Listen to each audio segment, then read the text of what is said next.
La próxima presentación está a cargo de Tomas Kalincik y se titula Controversias sobre terapias de alta eficacia versus escalamientos, terapias de escalamiento. De vuelta, siempre es un placer y más en alguien que ha generado tanta evidencia y más en evidencias de vida real en este tema. Adelante, Tomás, con tu presentación. Good afternoon again, ladies and gentlemen, dear colleagues. Thank you for coming for an encore and second lecture in this exciting series. Once again, thank you for inviting me to be part of this wonderful event. Here is again my disclosure slide. In this talk, I will be covering aspects of treatment escalation. As we have heard in the previous talk, early initiation of hypothesis therapies, which borders with the concept of induction therapy, is a important concept. It's a concept on the rise, not necessarily exclusive of treatment escalation concept, however. And let me put some background around the words that I have just used. Here's the treatment pyramid that we all know very well. And the treatment pyramid in escalation strategy dictates that we start here at the bottom of the pyramid with treatment A and work the way up to the level of appropriate treatment, the minimum effective therapy that is able to control patients' disease over the long term. No treatment is perfect. Patients relapse even on or progress even on most effective therapies. So it's natural that patients do progress across the levels of this pyramid with time. In many countries, we no longer start at this first level of treatment A. We go straight into the middle of the pyramid. And we can even go to the top of the pyramid and start with the most important therapies. Of course, that is done with a trade-off in mind, and this trade-off is a trade-off between treatment efficacy and risks. And here you see a graph that illustrates the concept. And please don't take the graph as a reference. It's really only to illustrate that thought process. I'm certainly not trying to say that one therapy is superior to other therapy based on this figure here. It just conceptualizes the principles of setting or justifying the risks accepted in the face of estimated individual severity of the disease that we try to match with the anticipated effectiveness of the drug that we're choosing for our patient. So how do we know that treatment escalation works? Let me give you a few examples driven by observational data, but I'm sure many of you will be able to identify yourself with these results because they're really complementary to our clinical practice and to what we observe. In this study, we see a cohort of patients from 7 years ago from the MS-based registry, in which the patients were selected after they experienced either a relapse or progression of disability by defined EDSS step and sustained, while having been on injection therapies, so injectable therapies that being interferon beta or glatiramer acetate.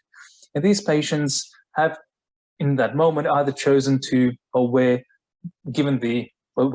assigned or were provided with another treatment, and that would be either switched to another injectable therapy or switched to a fingolimod, an oral therapy at the time available. You can see immediately that there was after applying a propensity score matching on these two cohorts and the resulting cohort of numbers of matched patients shown here, that there was a clear difference in the effectiveness of these two interventions, with people who switched to fingolimod being experiencing less relapses by 25% than those who switched across to another injectable therapy. And that was also reflected by the probability of experiencing another relapse shown here on the right. That difference translated into difference in disability outcomes, showing reduction on EDSS, in the risk of EDSS worsening confirmed over 6 months for fingolimod versus injectable therapies by approximately 50%, and also improved probability of improvement and confirmed improvement in EDSS being twice as high on fingolimod than in those who switched to another injectable therapy in this context. So I think that one example is sufficient to correspond to our clinical experience, that where patients experience documented worsening of their disease or reactivation of the disease on low efficacy therapy, there's clearly a place to escalate their treatment. How does this match with the context in which we use these approaches? We have results of 2 studies here. On the left are patients who were switching in a similar scenario in active MS, either from one injection therapy to another injection therapy in gray, or from injection therapy to natalizumab in blue. You see the numbers of the matched patients on propensity score here at the bottom. You see clearly the patients who escalated to natalizumab, and now we can use that term, escalated, had on average 54% less relapses, and also were more likely to be protected from further worsening of disability than those who switched across to another injectable therapy. However, the context plays a role, and the right-hand side shows another study which was done in patients who were first started on either injectable therapy or natalizumab. And while we see a clear difference in the relapse outcomes between natalizumab and those who were first started on injectable therapies, that difference being 64%, so very substantial. And during the course of this follow-up, up to 4 years, we really didn't find any evidence for difference in confirmed disability worsening. So that tells us probably 2 things. One is that this early in the disease, when we look at the use of these therapies as the first-line therapy, there probably hasn't been enough time yet to manifest for the treatment impact to manifest in long-term impact on disability outcomes. But also there is certain possibility that there is a group of patients here admixed into this cohort whose disease would have been controlled on injectable therapies and who did not necessarily require to go all the way to natalizumab as the first-line therapy from the start of their disease. And that is something that we will not know in retrospect, because there is a cohort of patients who were started on natalizumab, so we don't know how they would have done should they have been switched to interferon or started on interferon. Coming back to the context of the previous disease activity, if one chooses to escalate therapy, how aggressively should we go with the escalation decision? And here is rather old-fashioned decision, or the old example of a decision between escalation from injectable therapies either to fingolimod or to natalizumab, a question to which we all already know the answer, but I want to illustrate this, to use this example to illustrate a point. These patients experienced relapse or progression of disability on injectable therapies and started one of these 2 compared therapies. The results showed that in this well-powered cohort, patients on natalizumab had only 50% risk of relapse compared to patients on fingolimod, also translated into 0.2 versus 0.4 annualized relapse rate respectively, and then confirmed by the time free from relapses, shown here on the right.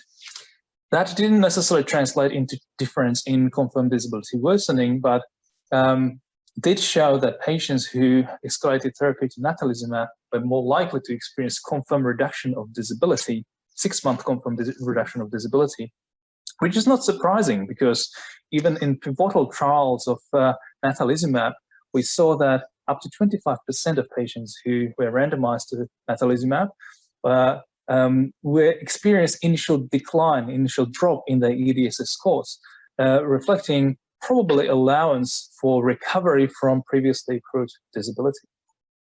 So if we accept that these are some general principles of escalation, then the next question for us is, when should one escalate?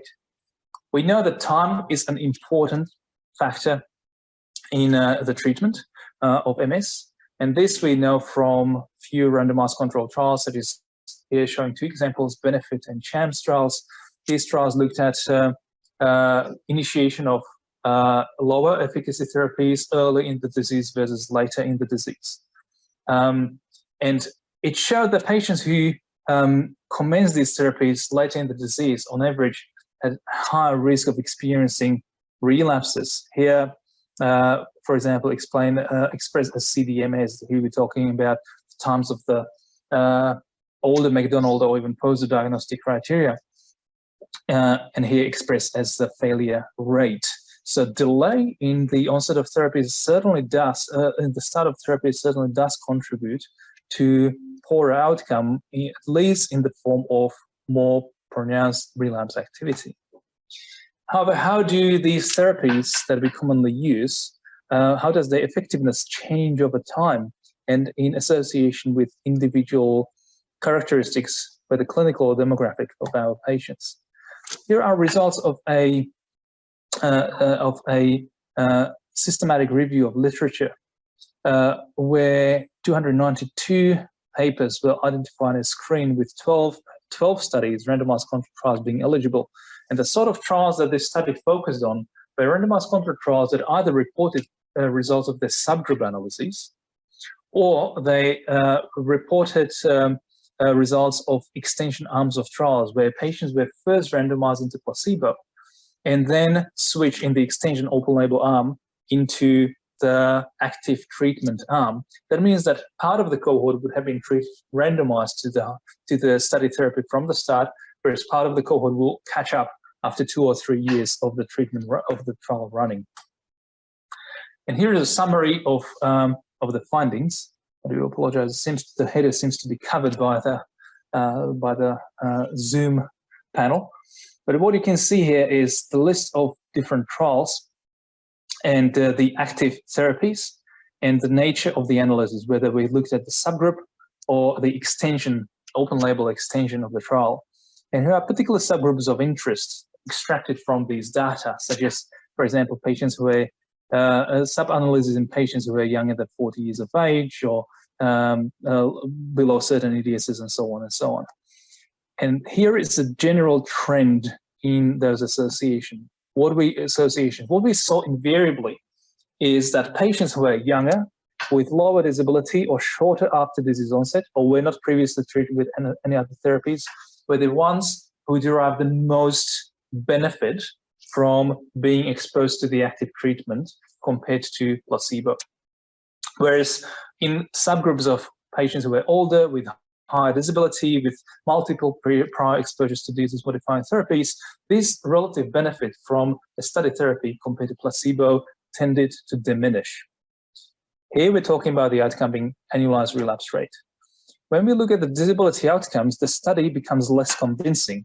When you focus on these arrows on the right-hand side, which show the general direction of that association reported in these subgroups, you can see that it's much more variable across different trials. So we really don't see much of a evidence for a particular directionality with regards to disability outcomes.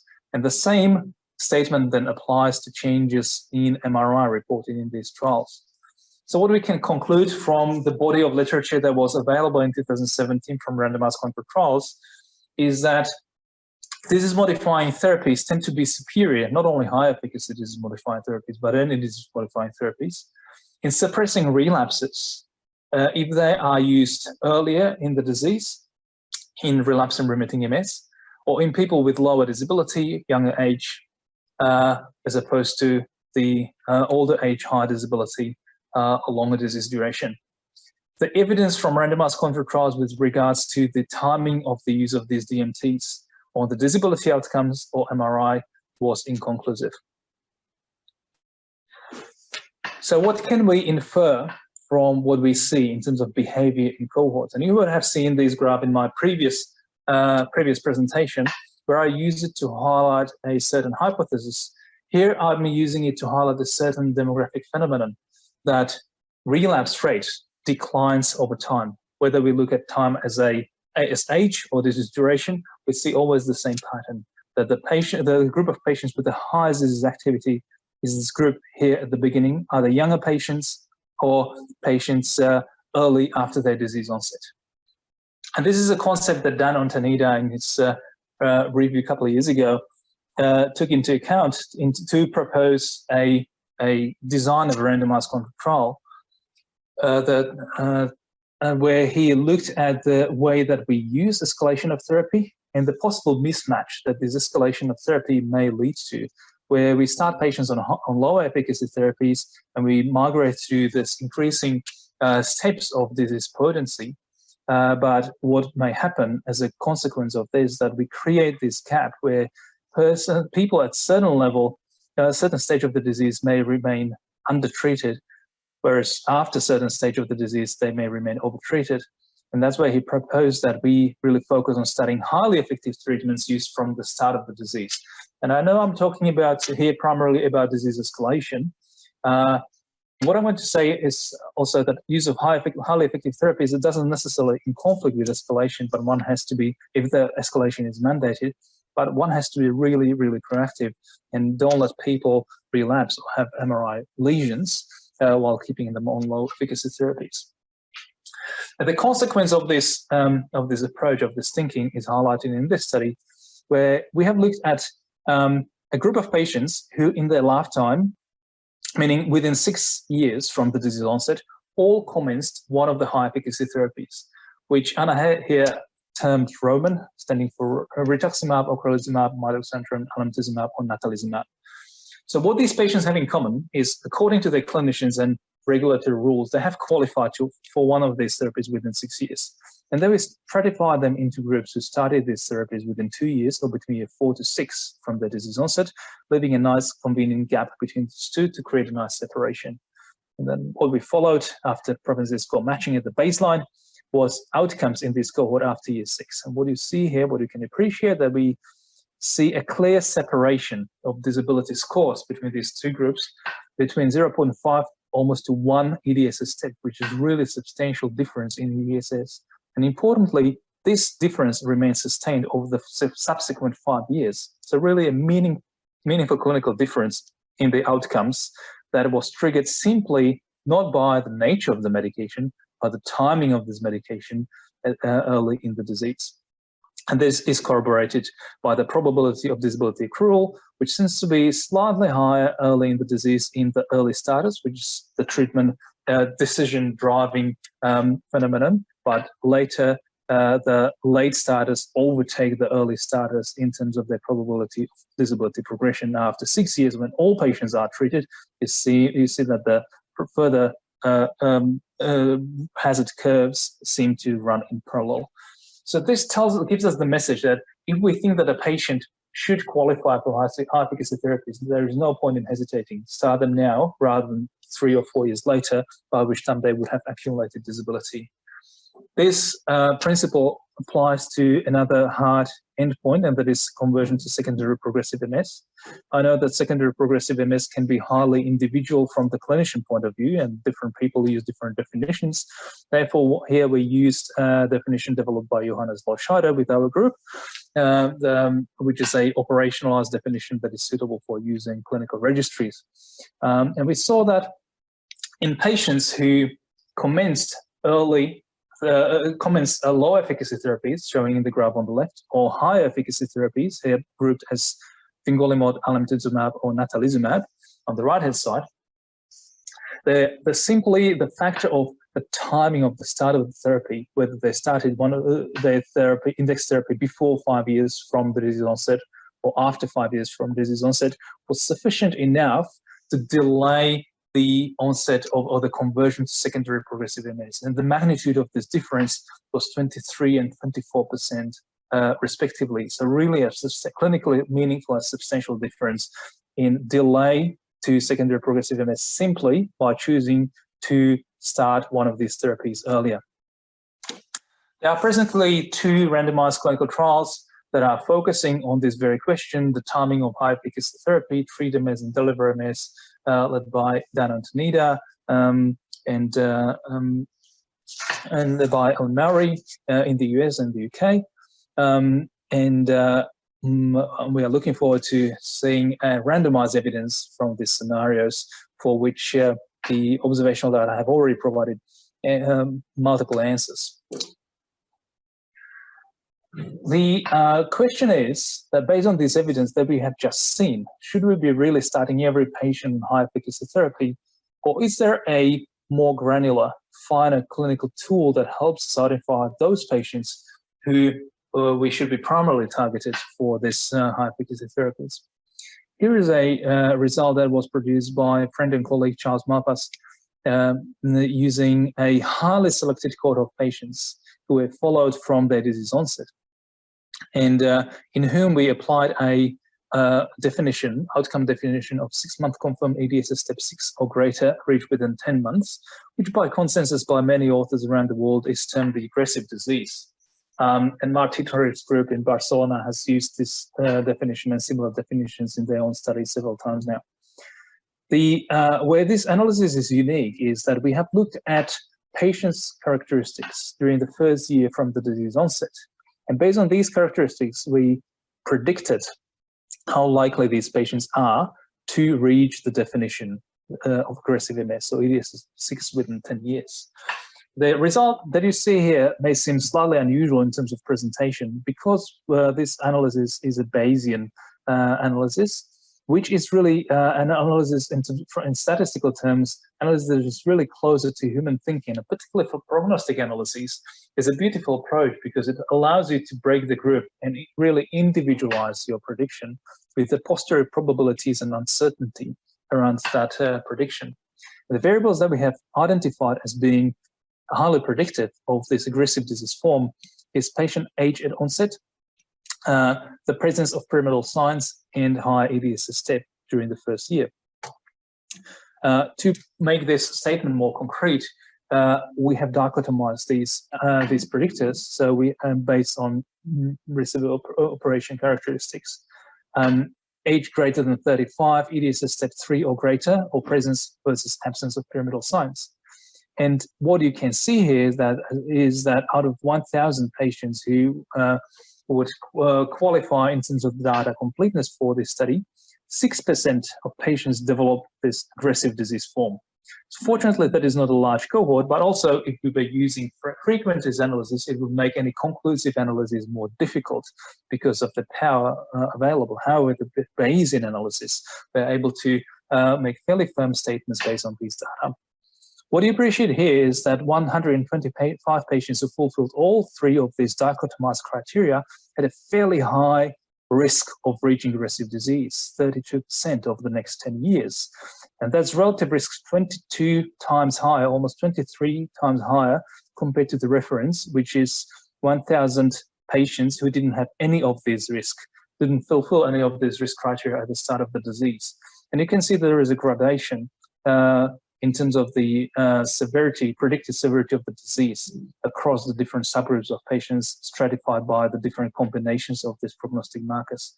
Now, this outcome was validated in the Swedish cohort and held very well.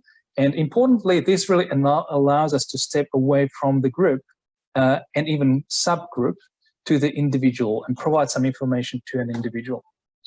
This is highly complementary with the results of our colleagues from Barcelona, who in addition also in the famous study identified presence of oligoclonal bands in the CSF at the start of the disease during CIS as a predictor of convergence to CDMS, but also to as a risk factor for reaching this definition of aggressive disease. So we probably know who the patients who we should be targeting with more proactive treatment approaches and this early escalation therapy as we highlighted are. How about the other end of the spectrum? That is much more difficult. If we wanted to predict who are the patients who are going to have mild so-called benign MS, we would often make an error, and the error can be actually quite substantial. Here is a cohort of 132 patients from the UCL, Queen Square, patients who were initially classified as having mild disease or so-called benign disease. And you can see that there is a subcohort of patients who remain either CIS or living with mild to moderate disability for up to 30 years.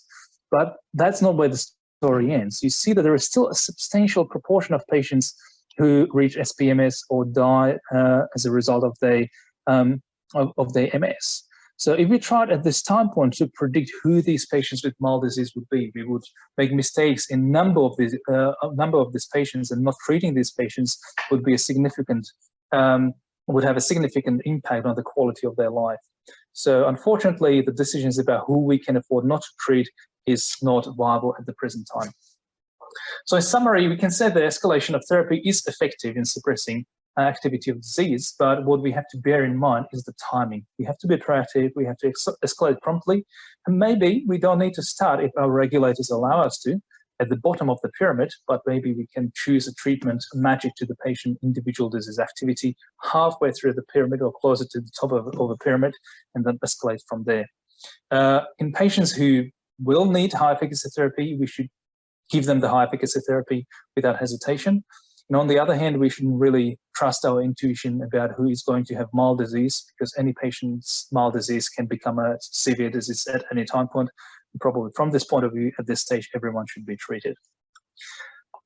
I thank you for your attention, and in particular, I'd like to thank again my terrific teams at Royal Melbourne Hospital and University of Melbourne.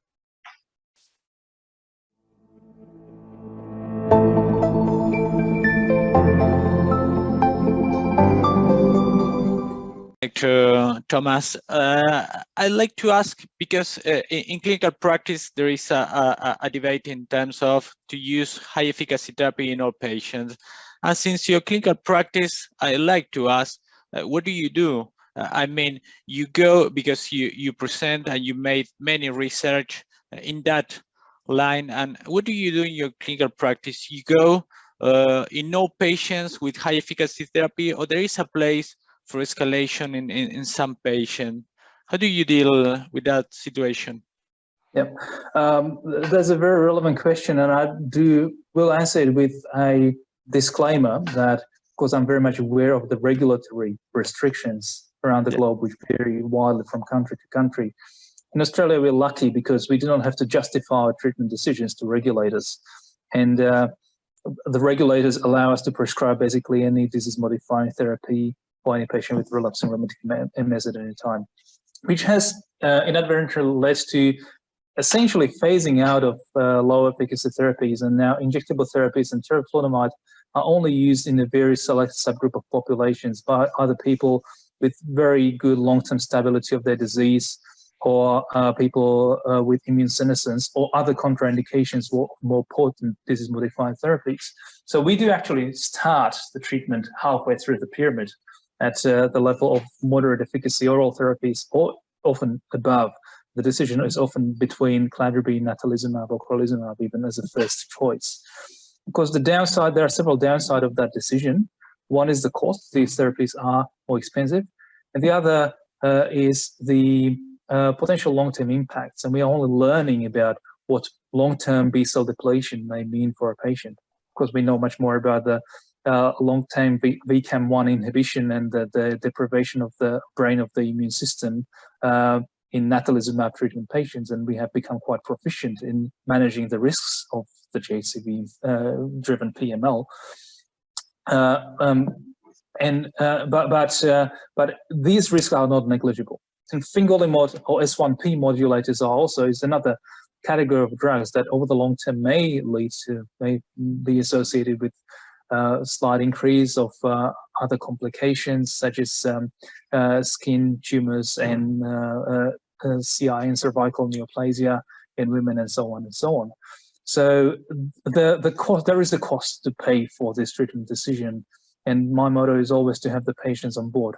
On the other hand, I'm very much aware that MS is a bad disease if untreated, and that brain is the most precious asset that the patient has. So in our conversations, try to always get patients on our side, and I indicate that I'm on their side. We are here to protect their brains and to monitor carefully for any signs of safety issues with their high efficacy therapies. It's clear. I won't get into stop treatment, but I like your point on your practice in terms of the escalation of the treatment. You mentioned the escalation, and I'd like to hear you on your perspective in terms of the escalation of the treatment. How you handle that situation? Yeah, that is a very complex situation, as you say, Juan, and we have very little evidence for that. There were a couple of papers in the past, one by Ilya Kister a few years ago, which looked at discontinuation of therapy, which is quite an extreme end of the de-escalation, of course. And that study suggested that among patients who are 65 years or older who have had stable disease on their current disease-modifying therapy, both clinically and radiologically, discontinuing therapy is associated with a very low risk of disease reactivation. So that is a fairly safe population that is subject to immune senescence. Whether we can apply this, adopt this process and this step earlier is a question. And I guess back to Dan on Taneda's point from his review, is there potential actual role for starting high and then de-escalating earlier than at age of 65 and perhaps taking a patient from drugs such as, I don't know, natalizumab to cladribine and then to an injectable therapy later in their life? We don't have evidence for this, and it's something that is worth studying. Thank you. Thank you. It's clear the role of the escalation. Then we will talk about the high efficacy therapy and reconstitution. So thank you very much, Thomas. Very clear the evidence. So let's keep in the next lectures to continue the discussion. Thank you very much, Thomas. Thanks for having me.